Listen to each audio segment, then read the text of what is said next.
happiness, I think everybody wants that in their box. Huh? Happiness, happiness, yeah. And you know, many people, this is what we strive for always. And when you get married, may you be happy, huh? May you become even, may you become happy, may you be happy, may you be happy, may you be I wish you all the happiness of the world. So, huh? Yeah, it's really a nice, very pleasant state of being. Yeah. And people think, okay, when I awaken, you know, then I'm happy. It's not good enough. In my world, happiness, even happiness, is not good enough. Happiness is a state of being, isn't it? Happiness, like sadness, is also a state of being, or jealousy is a state of being, or, you know, happiness is a state of being. So you can be happy one moment and you can be sad the next moment. So states of being, they change. So even happiness is in the world of change, of time. Awakening is not a state of being.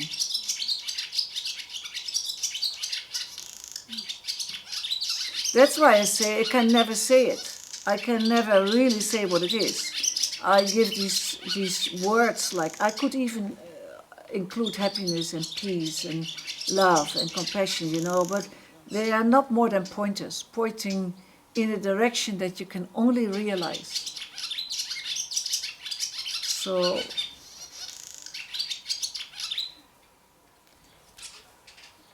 the happiness that you know, it will not be. It will not be. Everything that you know will be dissolved. And something, how can you know a mystery? You cannot. You cannot, but you can live it. So it is so new, so fresh, so light. Nothing here.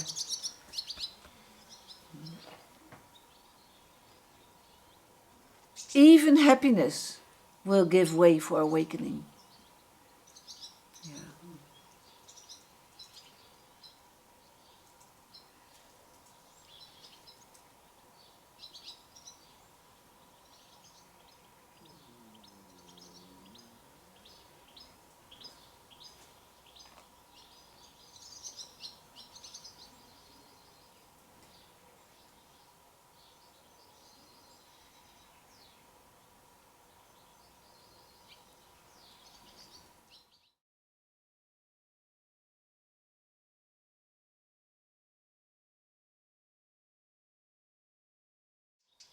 The sense of being, you would swear we are, huh?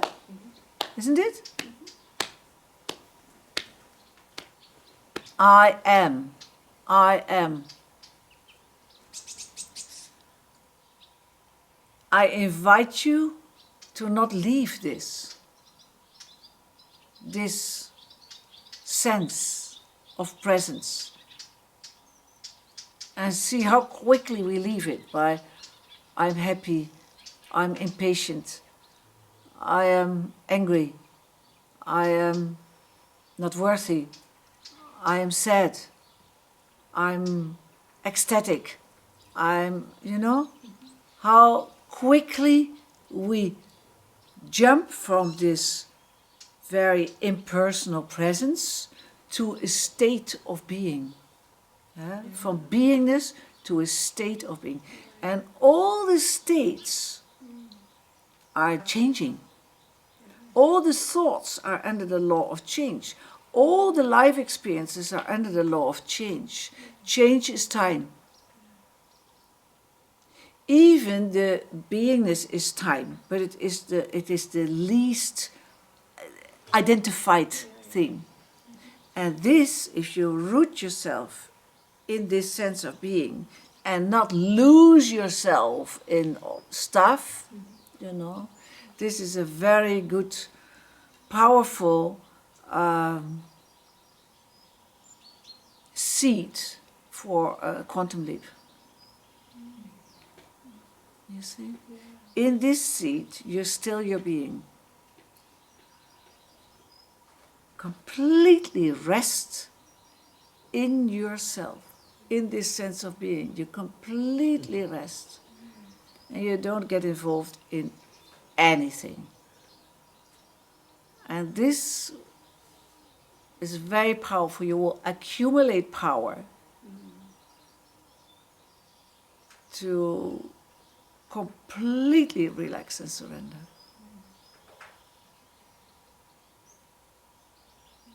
Not touching anything, not doing anything, not changing anything, just nothing, not get involved in anything. No identification, nothing. No clinging, nothing. No comment, no conclusions, nothing to prove, nothing to protect, nothing. Just, you see? That's my invitation. That you lose this fascination for all these intrications and all happenings and just this.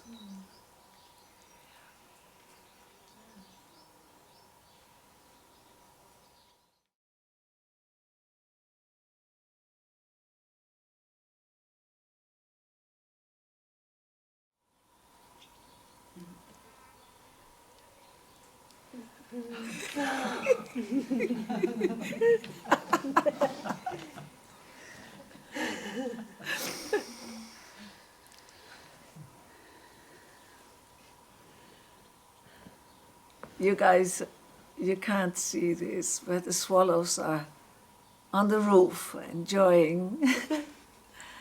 They're sitting there, singing along with us. Yeah. Hello, everybody. Hello, everybody, everywhere.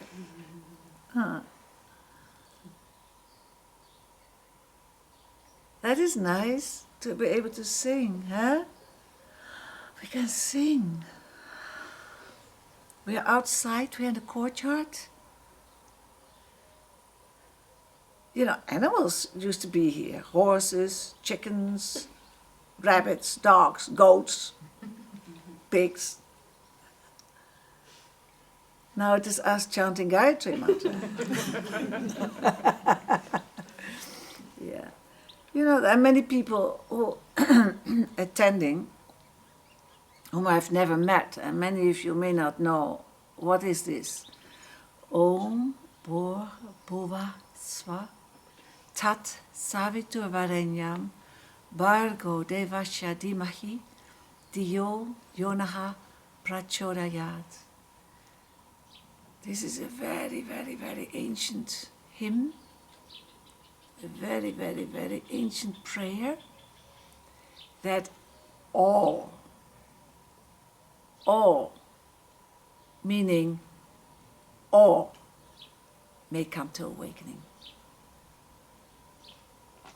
So this is in the morning. Usually we recite it. Sometimes we sing it like we have just done.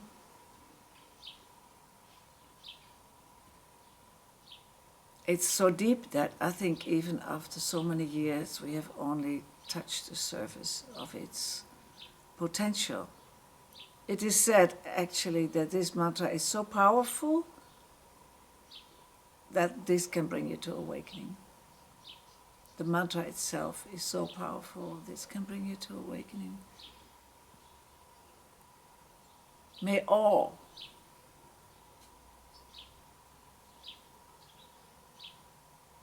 tat, it is Sanskrit, tat is referring to that.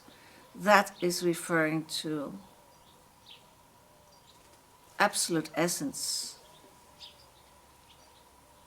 That tat, that essence, illuminating existence, is the adorable one, is what this is about, is what is awakening about. Liberation of ignorance, of delusion. That undividable essence, mystery, totality. Something like that, that cannot be understood. Mind can never reach this. That is illuminating all of life, all of existence, is illuminating all of existence, is the adorable one, is your true self. That great mystery that is illuminating, like the sun, is illuminating all that is happening wherever its sun rays can bring its light, And it doesn't matter if it is illuminating good girls or bad boys, or bad girls and good boys. It doesn't care. It doesn't care about you feeling guilty or not feeling not good enough or having all kinds of ideas. It doesn't. It's not affected. It has nothing to do with this luminosity. What you feel, what you think, what your conclusions are, what your convictions are, it has nothing to do with it. Let alone improving yourself. Let alone attempting to come to liberation as a separate entity. This light is unaffected. This luminosity is unaffected no matter what is happening. So maybe this is a very good moment to stop all your trying, all your improving, all your understanding. Just stop the whole thing. What a great moment is this? Where the rabbits were, where the goats were, where the pigs were, the horses were, and the stables were, And now we are, Yeah. Let's just stop it. Going this journey of going deeper into illusion, trying to be better or more spiritual. What the heck is that? Stop it. Stop it.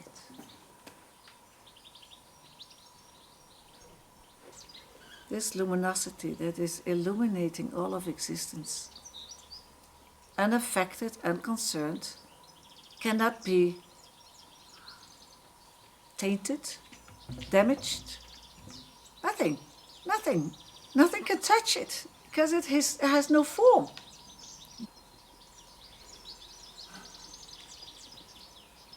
So stop this journey in form, in understanding, in achieving, in improving, in getting rid of all of it, all your attempts, all your attempts.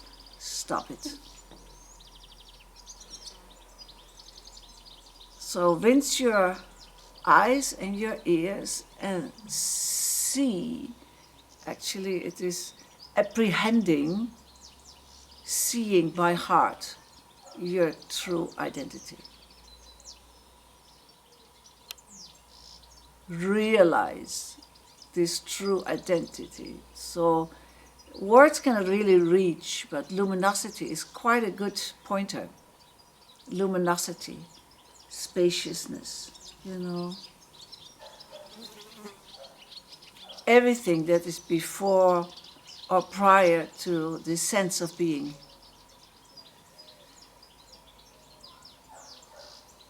So you assume that you are somebody, you identify with this body and with your ideas and with your feelings, and you go in your life and you are just changing things for improvement. But you need to go back. You need to go back into this unknown, silent, changeless,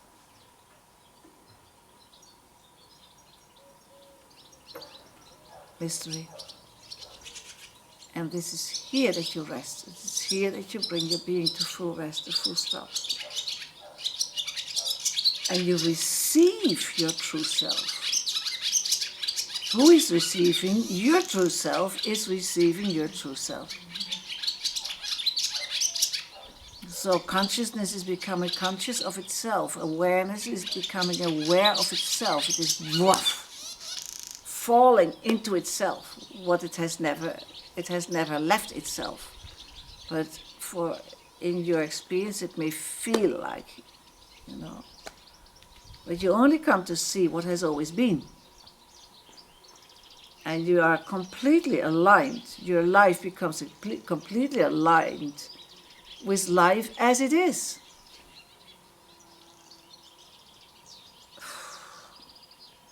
You continue to breathe. And you do the dishes, and you do the shopping, and you drink coffee, and you have a nice chat, and, but you...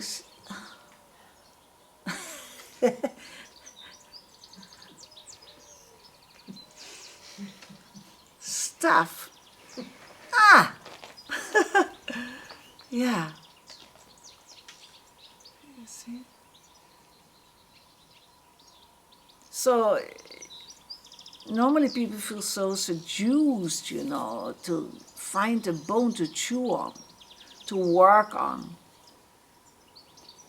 But this is more of the same.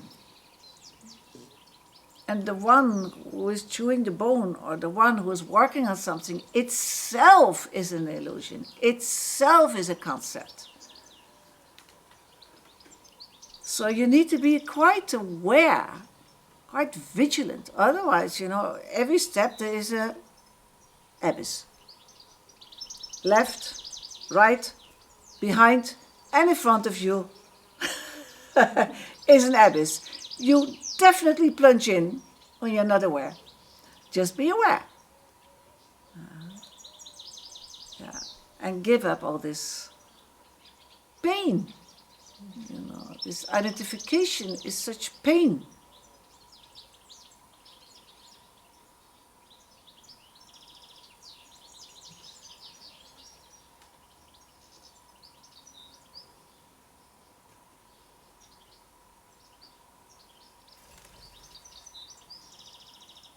It has to be like this, it should be like that. Why it is this, why it is not like that. I should not, I have to. Just still your being, still your being.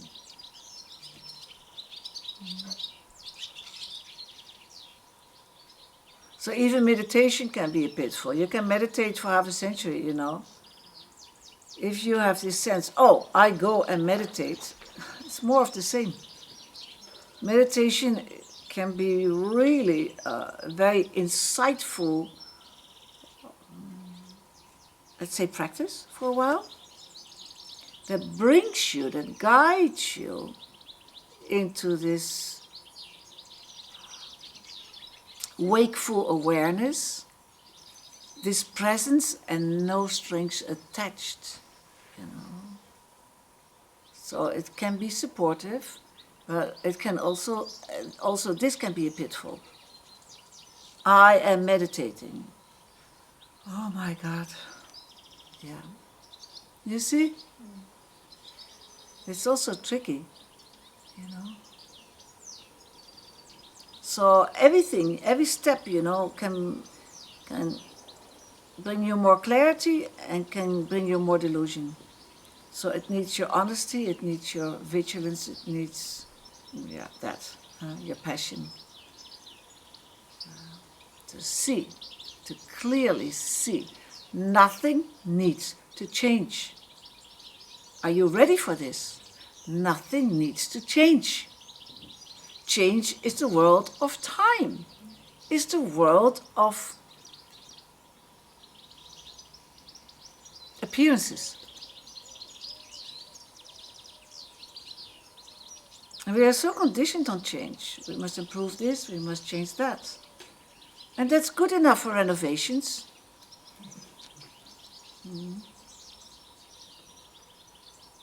And lots of other things. But not for your awakening. For your awakening is made of changelessness. Are you ready to rest in this changelessness?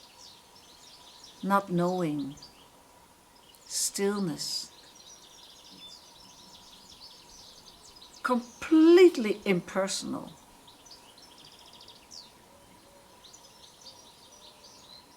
Nothing, nothing, nothing. So how could you ever cling? How could you ever hold on to? You need a person and you need an object to hold on to. It's all illusionary. It's all dreamlike nature. Nothingness is your home.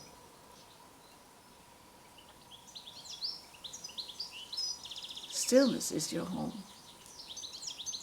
Peace is your home. Love is your home. Compassion is your home. Something like this. It's not 100% accurate, but it is good enough to give you a flavor. So when you take this, when you take this in, like peace, stillness, truth, not my truth, truth. And then you jump to our normal things like how to solve this or that. Can you see the immense ocean of misunderstanding that is between these beautiful neutral words and how to do this or that? Is such a universe apart. And I'm seducing you guys to come to this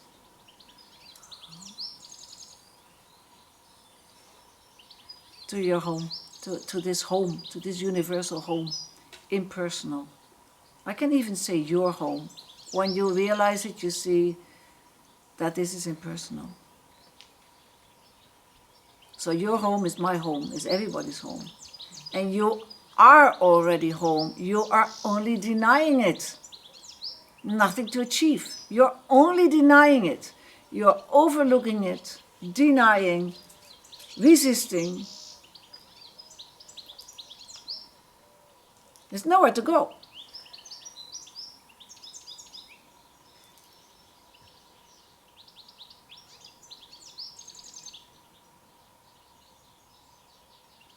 What a relief is that?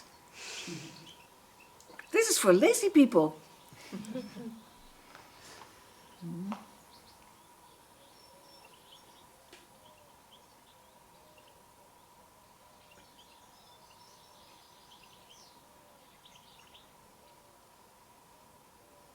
Nowhere to go. Are you ready to receive all of it? Exactly as it is, right now. Any yes buts? Oh, I see some yes buts.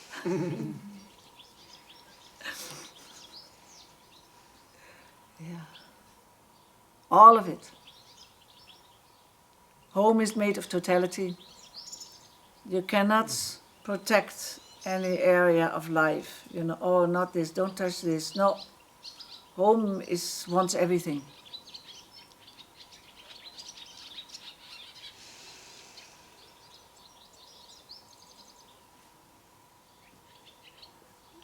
So what have you got to lose,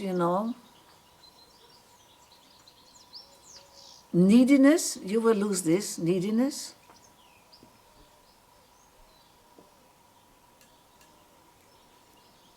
Suffering. Loneliness. Ideas of perfection and control and all of that. Things that are nuisance anyway. You will lose, for sure. What will you gain? Nothing. That sounds pretty spacious.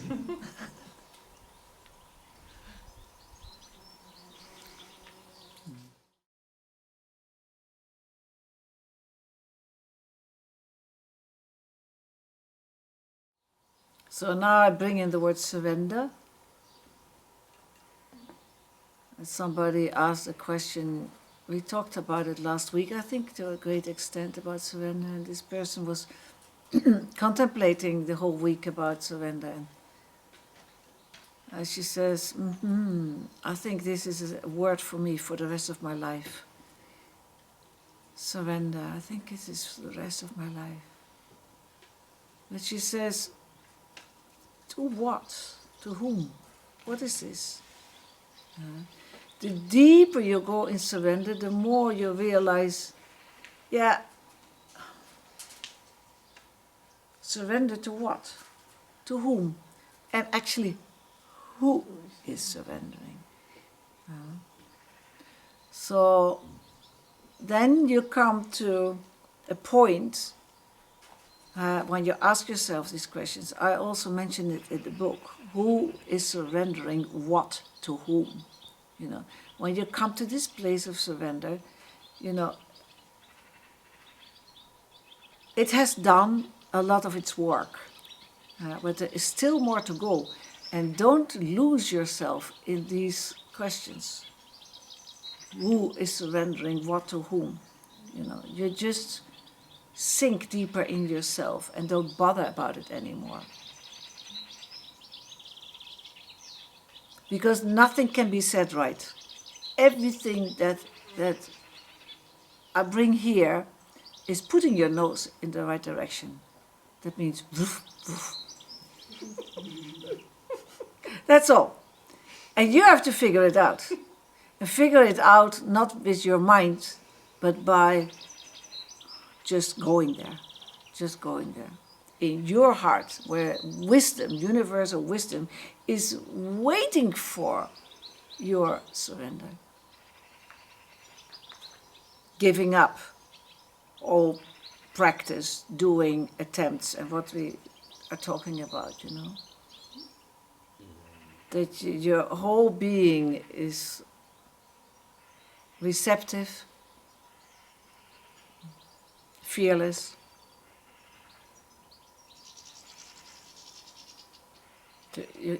You give yourself, you give your life. And you don't know to what, and you don't know what you will find. So you need tremendous trust and tremendous power. Maybe tremendous despair, that also may work. You see?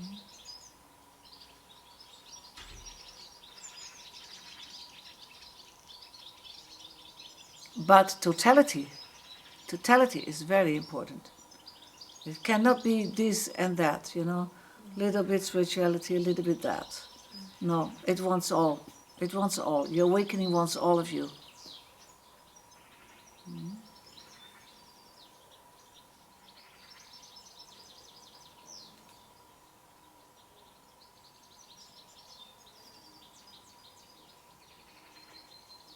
So when the surrender becomes very complete,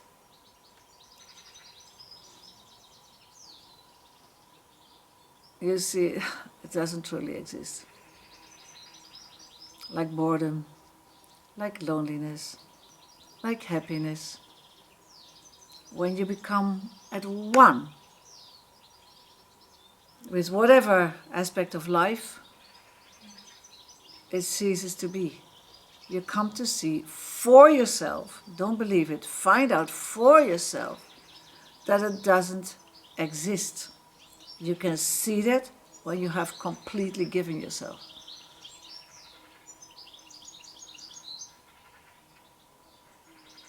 Now, can you sense what I say? You're nobody, nothingness.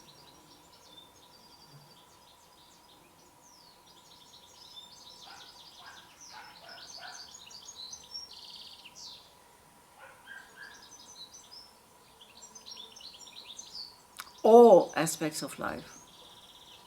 You become very intimate without comment. It ceases to be. You will see it has never been. It only seemed. It seemed real as long as I keep things at a distance, outside of me, as long as I project. That's the thing. As long as I project, the projection gives it apparent reality. And when you become one, you realize, oh, it has never been. It has never been. And so all of life. And then you see that it has, all of life is dreamlike nature. It's images. It's imagined. Imagined. It's imagined.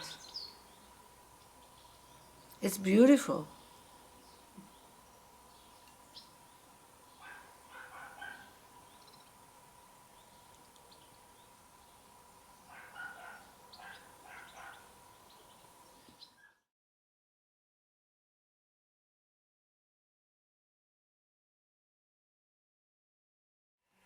All change is the dreamlike nature. Time.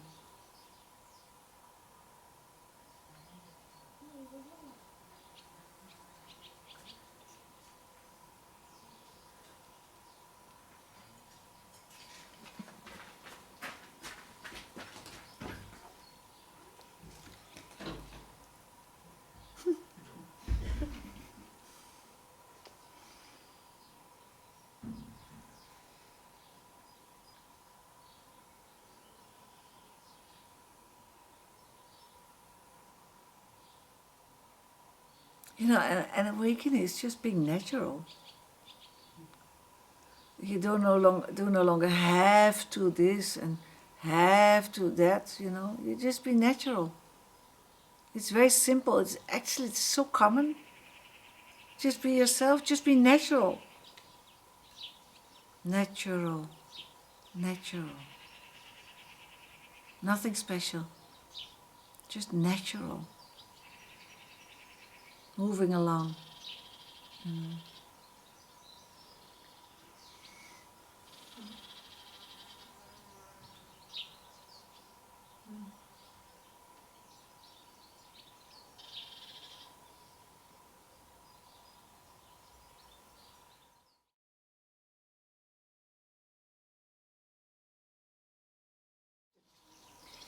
Yeah, very much. And you know, and always carrying this fear to disappear.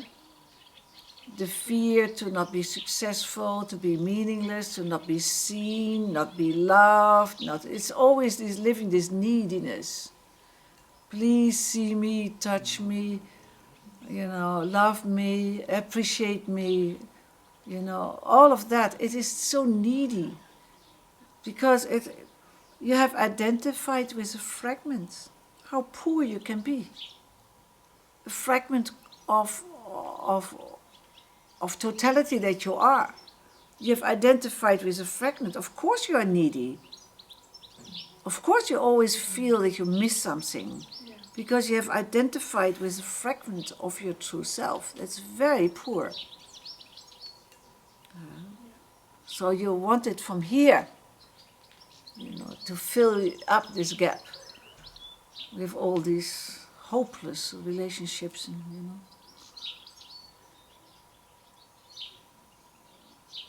Some are really good also, of course.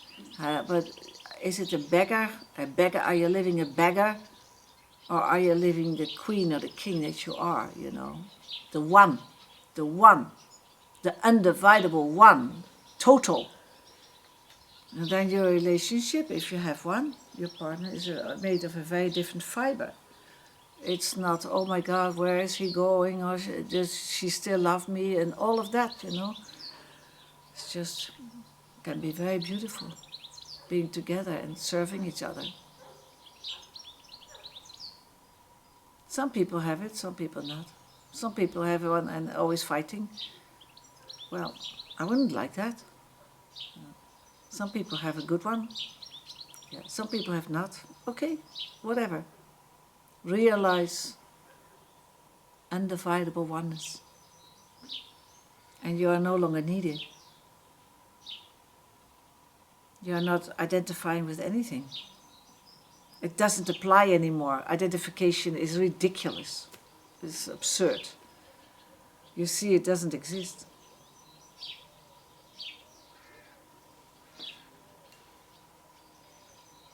It's all imagined.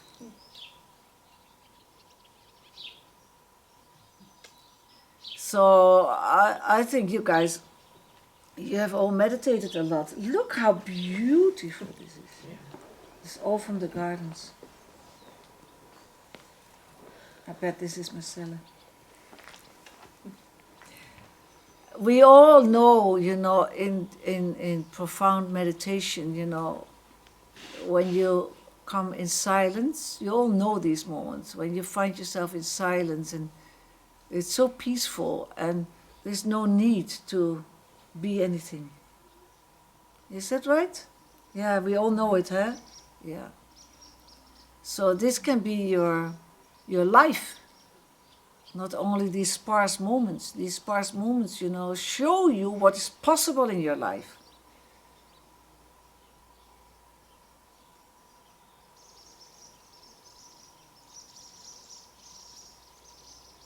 Where you do no longer need to be anybody. And you find yourself so content and so peaceful, so well.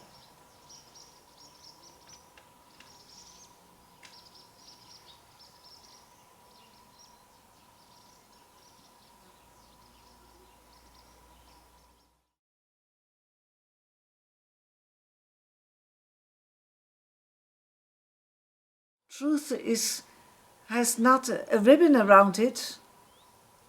Truth is just what is. And usually we wrap it in excuses and, oh, sorry, or interpretations or explanations, we go a lot in all of that. Explanations, interpretations, all of that, we do. But truth is just is. It doesn't need all the explanations and the interpretations and the excuses. It's just this. And people feel very, ooh. And they say, but it is rude.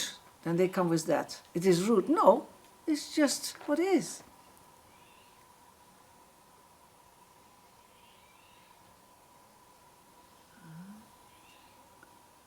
And it is very,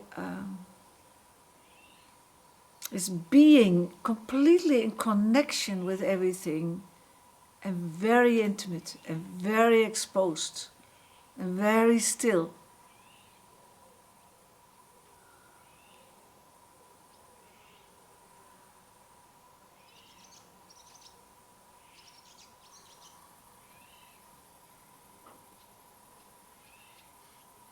It is your refuge.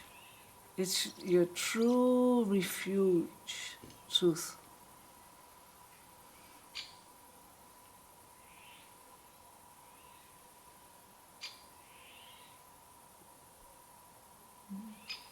And when we take off all the covers, with the excuses and the interpretations and the explanations, when we take it off, it may feel at first very raw.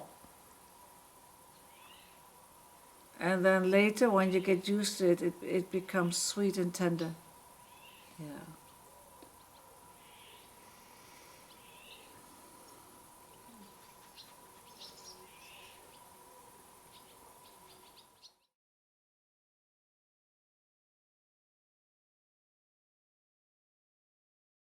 Differences cease to be in the kingdom of freedom. Doesn't apply anymore. Differences are dissolved in the kingdom of freedom. Just one.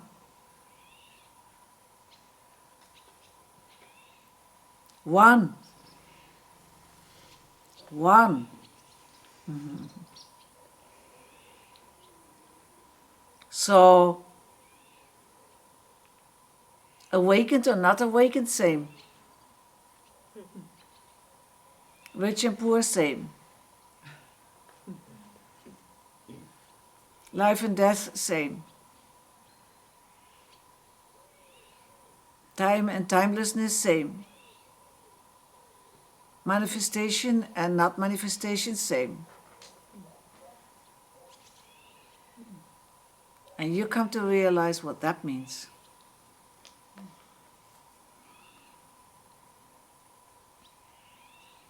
Truth doesn't allow these distinctions.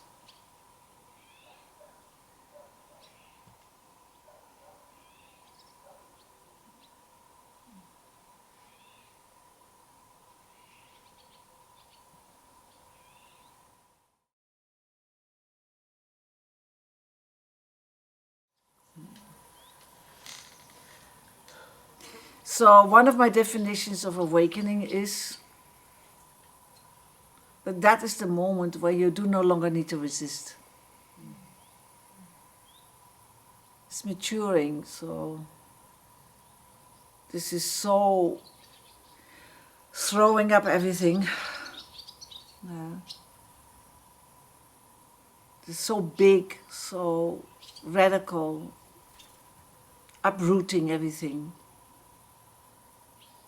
that usually takes a while before your whole system can relax. So it is a safety mechanism also, this tightness. And little by little, look back now a couple of years, much less, huh? Yeah, much less. So you can absorb so much more. Huh?